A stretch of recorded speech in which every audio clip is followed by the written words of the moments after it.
அரசு பள்ளிகளில் நடைபெற்று வரும் கல்வி இணைச் செயல்பாடுகளில் ஒன்றான புகைப்படம் எடுத்தல் பயிற்சி பட்டறையில் 11 மாவட்டங்களில் உள்ள 560 மாணவர்கள் பங்கேற்று பயிற்சி பெற்று வருகின்றனர். இப்பயிற்சியின் மூலமாக மாணவர்கள் முதலாக புகைப்படம் எடுக்க ஆரம்பித்துள்ளனர். அவர்களுக்கு மிகவும் பிடித்தமான பூக்களையும் மிகவும் நெருக்கமான பட்டாம்பூச்சிகளையும் பொருட்களையும் அவர்களுடன் இருக்கின்ற மாணவர்களையும் நண்பர்களையும் அரசு பள்ளியில் நடைபெறுகின்ற கலை பயிற்சிகளையும் புகைப்படம் மூலமாக ஆவணப்படுத்த தொடங்கியுள்ளனர்.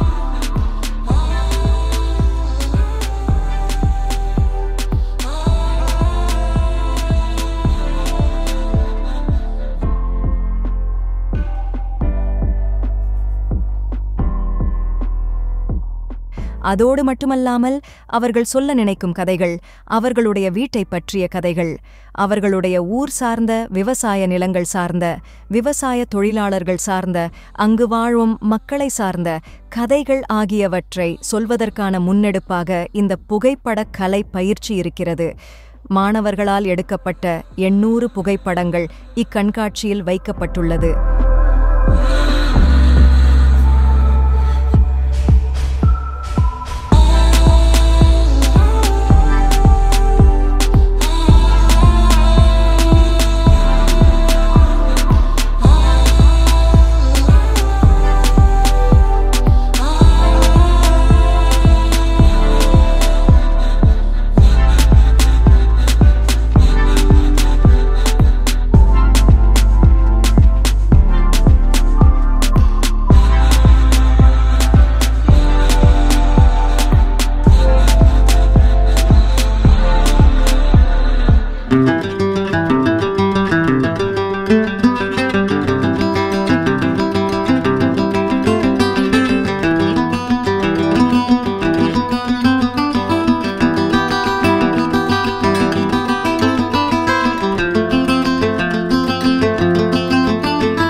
எப்பவுமே இந்த பெர்ஸ்பெக்டிவ் பற்றி நான் நிறைய பேசியிருக்கேன். என்னோட திரைப்படங்களில் கூட நான் அதுதான் சொல்லியிருக்கேன்.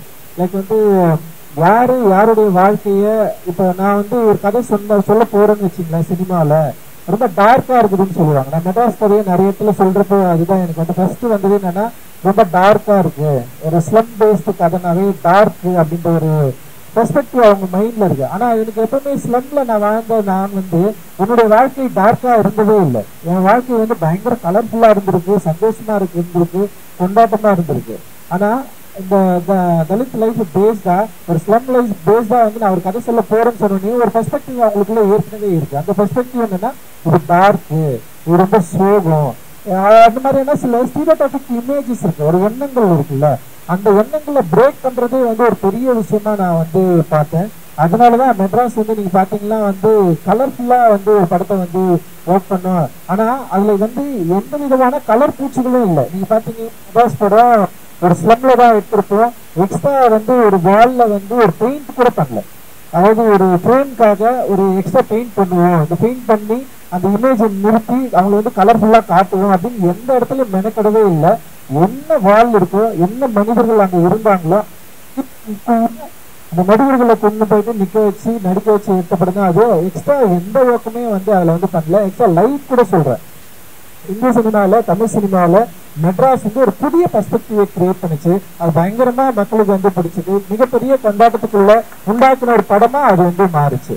ஸோ இந்த பெர்ஸ்பெக்டிவ் ஏற்கனவே இந்த பொது புத்தியில இந்த சமூகம் உருவாக்கி வைத்திருக்கிற பெர்ஸ்பெக்டிவ். இந்த மாதிரியான மனிதர்கள், இந்த மாதிரியான மக்கள், இப்படி வாழற பகுதிகள், யோசனைகள், அவங்களுடைய எண்ணங்கள் எல்லாமே இப்படிதான் இருக்குன்னு சொல்லிட்டு எழுதப்படாத யாருடைய வன்மையான எண்ணங்களுக்குள்ள சிக்க வைக்கிற ஒரு தாட்குள்ள பிக்ஸ் பண்ண வச்சிருக்கிற இந்த பெர்ஸ்பெக்டிவ் பிரேக் பண்றது வந்து ரொம்ப ரொம்ப கஷ்டமாச்சு. ஆனா இன்னைக்கு வந்து அது கொஞ்சம் ஈஸியான ஒரு பாதையா மாறி இருக்கு. இன்னைக்கு ப்ளூ ஸ்டார் வரைக்கும் வந்து அதோட பயணம் வந்து தொடருது. இன்னைக்கு வந்து ப்ளூ ஸ்டார் மக்களால் ஏற்றுக்கொள்ளப்பட்ட ஒரு திரைப்படமா மாறி இருக்கு. அதோட கலர்ஸ், அதோட லைஃப் வந்து மக்கள் எல்லாரும் கொண்டாடுற ஒரு இடத்துக்கு வந்திருக்குன்னா அது ஒரு பெரிய ஒரு அந்த அந்த அந்த பெர்ஸ்பெக்டிவ் எண்ணங்களை உடைத்து ஒரு மாற்று பெர்ஸ்பெக்டிவ, ஒரு இயல்பான இருக்கிற பெர்ஸ்பெக்டிவ முன்வைக்கிறதே வந்து ஒரு பெரிய சவாலா இருந்திருக்கு. இன்னைக்கு பார்க்கும்போது ஒவ்வொரு குழந்தைங்களும் எடுக்கிற போட்டோ இருக்குல்ல, அவங்க அப்பாவா இருக்கட்டும், அவங்க எல்லாத்தையும் பக்கத்துல வந்து பார்க்கும்போது ஒவ்வொரு நொடியும் அவங்க அதை ஆர்டினரி போட்டோவா இருக்கலாம், முதல் எடுக்கிற சாதாரண போட்டோவா இருக்கலாம். அந்த சாதாரண போட்டோல இருந்து வேற ஒரு வளர்ச்சி உள்ள வரும். அந்த வளர்ச்சி வந்து அது தடுக்கவே முடியாது யாரும். ஏன்னா அந்த அளவுக்கு அந்த ஒளிக்கு ஒரு மயக்கம் இருக்கு. அந்த மயக்கத்துக்குள்ள போயிட்டீங்கன்னு வச்சுக்கோங்களேன், அந்த போட்டோவை பார்த்துக்கிட்டே இருப்பீங்க. அந்த போட்டோ உங்களை அறியாம வேற ஒரு லெவலில் கொண்டு போய் நிற்கும். அது வந்து நிச்சயம். அது ஸோ இந்த பெரிய ரஞ்சித் சார் அவர்களுக்கும் பிதி ஸ்ரீராம் அவர்களுக்கும் அவங்களோட பொன்னான நேரத்தை மாணவர்களின் முன்னேற்றத்திற்காக, அவங்களை ஊக்கப்படுத்துவதற்காக இதுக்கு செலவழிச்சு இவ்வளவு தூரம் வந்து இங்க இருக்கின்ற அந்த படைப்புகள், ஒவ்வொரு மாணவனும் ஒவ்வொரு படத்துக்கு பின்பும் ஒரு கதை, அந்த கதையை வெளியேற்றும் வகையில் மிக நன்றாக சார் சொன்ன மாதிரி இது ஃபர்ஸ்ட், இந்த ஒரு ஃபர்ஸ்ட் ஸ்டேஜ்ல இருந்து அவங்க லேடர்ல மேல மேல நிச்சயமா போவாங்க. அந்த போவாங்க என்ற ஒரு நம்பிக்கையுடன் இந்த art exhibition Muthamizh and it's team மிக நன்றாக இந்த இடத்துல வச்சிருக்கு. ஒவ்வொரு கதைகளும் ஒவ்வொரு புகைப்படமும் ரொம்ப பார்த்து பண்ணோம். மொபைல் போட்டோ எடுத்திருந்தாலும் அதுக்கு நாங்கள் வேல்யூ பண்ணோம். ஏன்னா வந்து அது கதை இருக்கு, அதுல ஒரு விஷயம் இருக்கு. நல்ல கதைகளில் புகைப்படங்களை நம்ம தவிர்க்க விடவே கூடாதுன்னு சொல்லிட்டு கிட்டத்தட்ட கடைசி நாள் வரைக்கும் ஒர்க் பண்ணோம். அதனால வந்து மாச டைமுக்கு எல்லாருக்கும் நன்றி.